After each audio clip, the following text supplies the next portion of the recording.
Shihab Eldin, a journalist and filmmaker, and he joins me now live from Doha. Afet, thank you very much indeed for your time. We've heard international leaders, some of whom seem to have had a shift in their position. We're hearing calls for a ceasefire, or at the very least a humanitarian pause in Gaza. How confident are you that either of those could be achieved in the near future? I have very little to no confidence, and I think we need to start by just describing what is happening in Israel and Palestine. It is not complicated. Israel is committing genocide in Gaza, and the U.S. is aiding and abetting Israel to ethnically cleanse Palestinians in the Gaza Strip. We've seen President Biden commit America to Netanyahu's genocidal war, giving American arms, tactical assistance in urban warfare, and also a lot of diplomatic leverage and protection. So maybe the U.S. and EU believe that they're the whole world, but they're not. What they are is shamelessly hypocritical.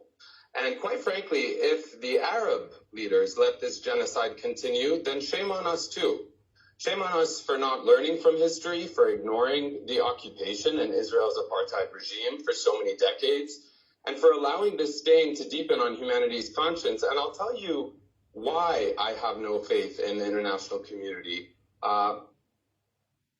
Surviving a genocide, as the Jewish people have, an egregious stain on humanity as well, does not give them the right to enact another genocide, neither legally according to international law or morally.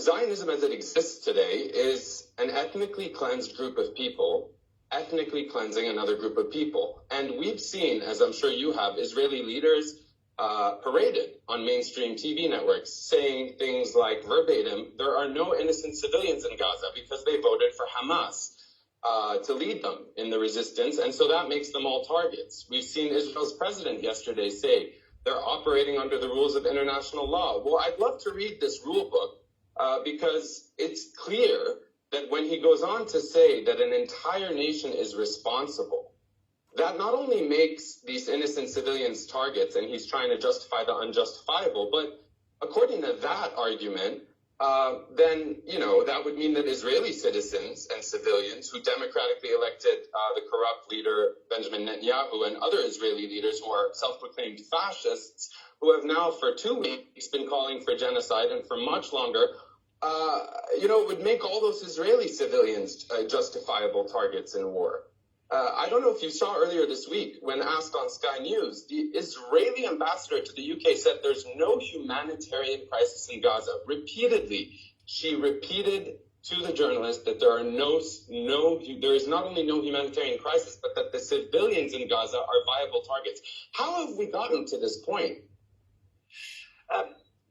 That said, we're at an impasse then because Hamas hold hostages, which appears to be delaying this imminent ground offensive that Israel will no doubt launch at some point in time. So which levers do you think can be pulled by the diplomatic community, perhaps the United Nations, to try to resolve this crisis sooner rather than later? It's a good question. Unfortunately, we've seen the United Nations look more impotent than ever. And I think we can take our cues from leaders like the president of Colombia, which has expelled the Israeli ambassador. I mean, it's shocking to me that, not more Arab countries have done that. And I hope we have a chance to talk about the media as well for a little bit. But because we bring up the United Nations and the international community, I just want to say, Israel's trauma is not a free pass for war crimes, despite the fact that Western governments are actually doing just that, not only defending Israel, as I said earlier, arming it, funding it, and giving it carte blanche. Now, the UN Security Council has not only failed to stop the massacres, because the U.S., under the guise of diplomacy, is simply buying time for Israel to continue its campaign of genocide in Gaza, as we've seen time and time again over the decades. But in simple terms, I just want to clarify for your audience, for those who don't know, the mandate of the United Nations is to promote international peace and security precisely to prevent war and genocide. We've seen the United Nations say that 600,000 internally displaced Palestinians are sheltering in 150 facilities of the United Nations, right? They have been attacked. Israel has killed 35 UN staffers.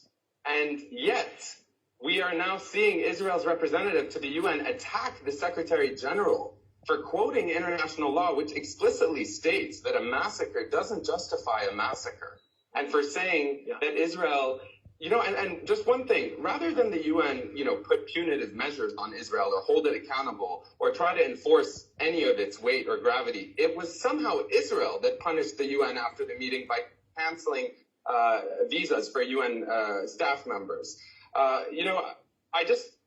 It is absurd that the very foundation of Israel as a state, which happened through the ethnic cleansing of more than 750,000 Palestinian families like my own, it is shocking to me that we are continuing to be treated as numbers, not names. We are not humans. We are the colonized. We are the uncivilized. We are casualties. We are the global south. We are oppressed.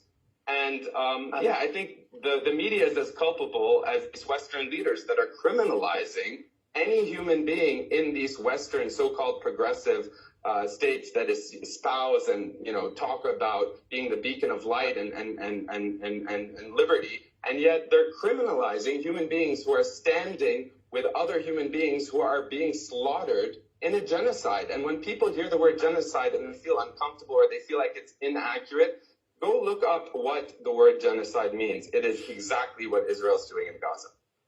And Ahmed, you've mentioned your friends, family, no doubt colleagues in Gaza at the moment. And while the imminent future, the day-to-day right now looks extremely bleak, I wonder what your thoughts about the future may well be. President Biden mentioned a few hours ago reviving the hopes for a two-state solution. We also know that Israel haven't provided an answer as to what Gaza might look like if and when they remove Hamas. Who would run the enclave? Your thoughts about that? Well, it's a good question. My thoughts about that are that Biden is as ineffective and as biased as any other U.S. president. He is, of course, a self-proclaimed Zionist, and I've described to you what Zionism has come to be known. And I just want to take a moment and say it's really important to follow the young Jewish Americans who are speaking out not only on social media, but also in Washington, D.C., in the Congress, despite the mainstream media's culpability. I just want to share with your viewers, for those who don't read the Washington Post or the New York Times, I mean, you asked me about what I think the future is going to be. I'm frightened for what this state that is unhinged and that has complete carte blanche will do, particularly when you see, for example, the Washington Post, their most recent editorial, they expressed concern, as we hear Biden do often, for the Palestinians, but yet fully endorsed Israel's military campaign, saying, and I'm quoting them, after the slaughter of its civilians, talking about Israel, like any other state, they said, Israel has every right to respond militarily.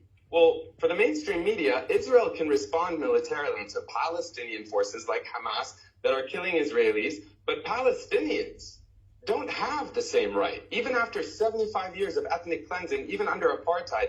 And I know you're probably pressed for time, but I want to share the New York Times editorial board contradicted its own claim about Israel's supposed commitment to protecting civilians, which we hear Biden echo, which we hear them say when they're forced to.